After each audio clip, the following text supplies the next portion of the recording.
Happy low carb po sa ating lahat. Gagawa po ako ng embutido, my own version po. Very simple na embutido lang po ito.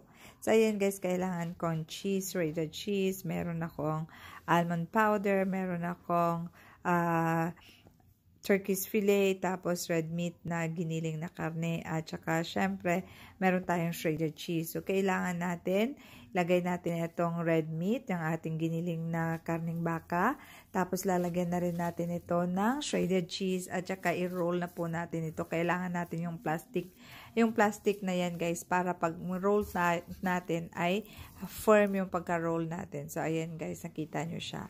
So yan, pag natapos na po natin yung i-roll lahat ang ating turkey's fillet at saka ating red meat, i-dip na po natin ito sa ating binating itlog kanina.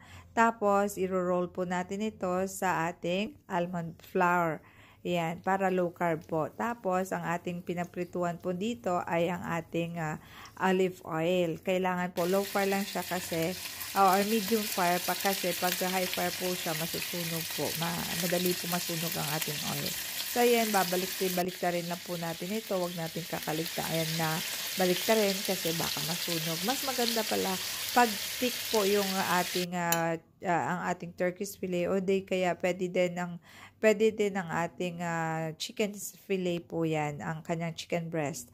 Para pag mas makapal yung sa loob po, kasi beef po ang nilagay natin, kailangan maging tender and juicy. Pero kung pork po, okay lang kasi mas oily kasi yung pork. So ayan na guys, pwede din natin siyang i-dip sa ating mustard sauce. Yan po, para completely na low carb po siya. So ayan guys, lagyan na lang natin na ating side dish na lettuce salad. So ayan guys, yan na ang ating low carb meal na homemade embutido, my own version lang po.